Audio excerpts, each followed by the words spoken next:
एक बार की बात है, 3 नए शादीशुदा जोड़े होते हैं जो कि समुद्र के किनारे एक होटल में रहने जाते हैं। अरे मोनू, हम यहाँ आ तो गए हैं, लेकिन ये आइलैंड भूतिया है, मैंने ऐसा सुना है। अरे कुछ नहीं है ऐसा, सरदार जी भी तो है अपने साथ, कुछ नहीं होगा, तुम एंजॉय करो बस। हाँ सरदार जी अपने कमरे में। ओ सोनिए, चल समुद्र किनारे मजे करेंगे। ओ चल मेरी जान। क्या सरदार जी बहुत मूड में हो। तीसरा जोड़ा बंगाली होता है, भौमिक और मधुरिमा। फिर सब लोग समुद्र के किनारे जाते हैं और सबके पति स्विमिंग करने लगते हैं। सभी एंजॉय कर रहे होते हैं और सारी औरतें एक साथ बेंच पर बैठकर बातें करने लगती हैं। बहन, मैंने तो मना किया था, सुना है ये समुद्र भूतिया है, और देखो ना, यहाँ दूर दूर तक हम 3 फैमिलीज के अलावा और कोई भी नहीं दिख रहा। कितना डरावना सा है यहाँ। अरे वो देखो सोनी, वो क्या है समुद्र में, हमें अपने पतियों को बताना होगा। अरे ये तो कोई बहुत बड़ी सी भूतिया शार्क लगती है, चुड़ैल जैसा मुंह है इसका और शरीर मछली जैसा है। अरे सरदार जी पीछे देखो, कोई अजीब सी दानव शार्क है, आप लोगों की तरफ ही आ रही है, जल्दी से बाहर आओ। सरदार जी और मोनू जैसे ही पीछे देखते हैं, उनकी आंखें फटी की फटी रह जाती हैं और डर से उनकी चीख निकल जाती है। वे तीनों बाहर की ओर भागते हैं, लेकिन भौमिक तेज लहरें होने की वजह से पानी में गिर जाता है और मोनू तैरकर समुद्र में एक बोट में चढ़ जाता है। सरदार जी बाहर निकल आते हैं और बच जाते हैं। अरे नहीं, अरे बाबा मर गया रे, अरे मधुरिमा। और भूतिया शार्क भौमिक के चीथड़े करके उसे खा जाती है। ये क्या हो गया, ये क्या हो गया। चुड़ैल शार्क उन्हें किनारे पर आकर बड़ी बड़ी और लाल लाल आंखों से घूर कर बोलती है, आओ अब आकर दिखाओ इस समुद्र के अंदर, हिम्मत है तो, ये मेरा समुद्र है, दिखता नहीं, यहाँ तुम्हारे अलावा कोई नहीं है। क्योंकि मैंने सबको मार दिया, यहाँ कोई जोड़ा नहीं आएगा, जाओ यहाँ से, जाओ।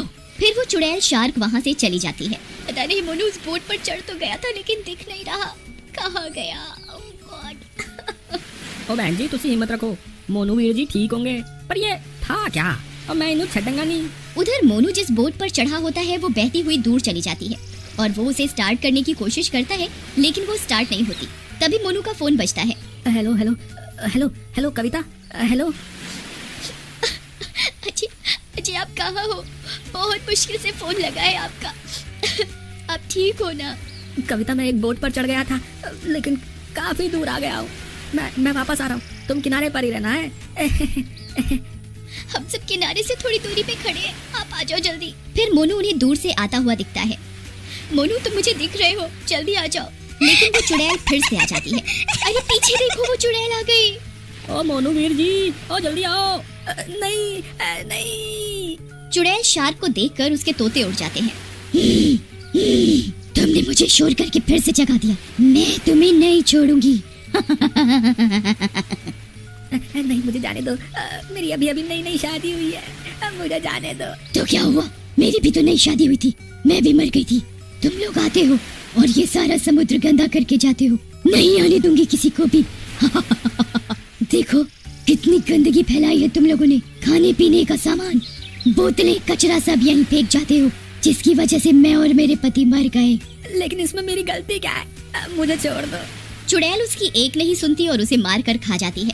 उधर फोन पर चुड़ैल की सब बातें सरदार जी, उनकी पत्नी और कविता सुन लेते हैं। तो ये बात है, लोग यहाँ आकर गंदगी फैलाते हैं, चुड़ैल की मौत इसी कचरे से हुई, लेकिन कैसे? नहीं, मेरे पति को भी मार दिया। अब इन बातों का क्या मतलब वीर जी, मैं जा रही हूँ अपने पति को बचाने। मोनू मैं आ रही हूँ। कविता तुम चुप हो जाओ, धीरज रखो, अब क्या कर सकते हैं, होनी को कोई नहीं टाल सकता, हम हैं तुम्हारे साथ। वो नहीं सुनती और पानी में कूद जाती है।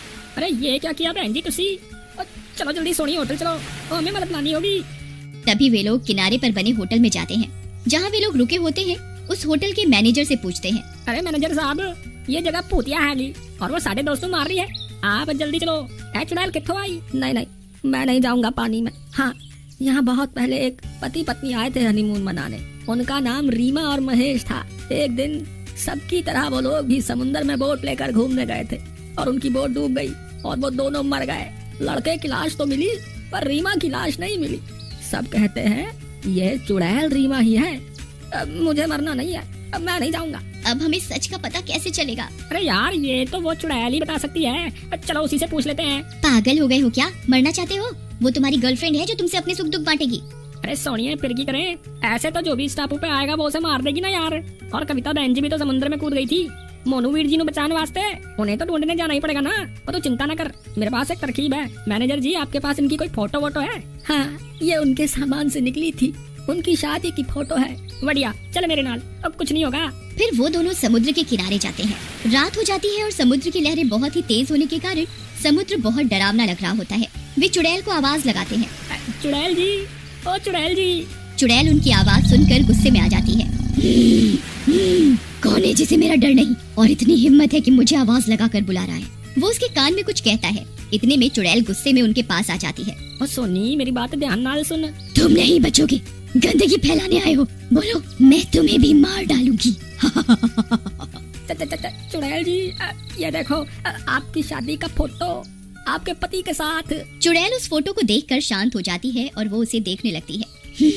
ये मेरे पति हैं, मैं इन्हें बहुत प्यार करती थी। आप दोनों बहुत अच्छे लग रहे हो साथ में।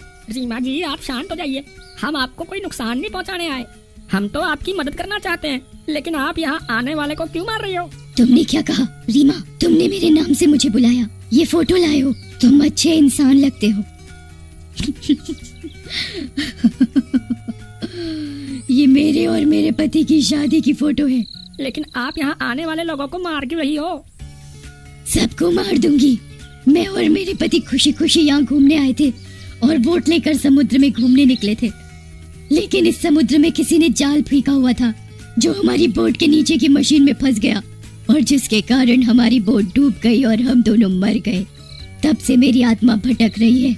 मैंने एक शार्क के शरीर पर कब्जा कर लिया ताकि मैं यहाँ आने वालों को मार दूं और इस आइलैंड को गंदा होने से बचा सकूं। तो ये बात है, लेकिन हम भी आप ही की तरह नई नई शादी करके घूमने ही आए सी, और तुसी मेरे दोस्तों को मार के उनकी बीवियों को विधवा कर देता। ये भी तो गलत है जी। और मैं आपसे वादा करता हूँ, मैं यहाँ साफ सफाई कराऊंगा और जो भी गंदगी फैलाएगा उसको मैं कड़ी से कड़ी सजा दिलवाऊंगा। तुसी अब किसी को न मारो। इतने में मधुरिमा समुद्र से निकलकर अधमरी हालत में आती है। वो बहुत रो रही होती है। सोनी उसे पकड़कर दिलासा देती है। उसे देखकर चुड़ैल को अपना समय याद आ जाता है। ठीक है, मैं तुम्हारी बात पर भरोसा कर लेती हूँ। तुम एक सच्चे इंसान लगते हो और अपना वादा जरूर निभाना। इतना बोलकर वो चुड़ैल शार्क के शरीर को छोड़कर चली जाती है।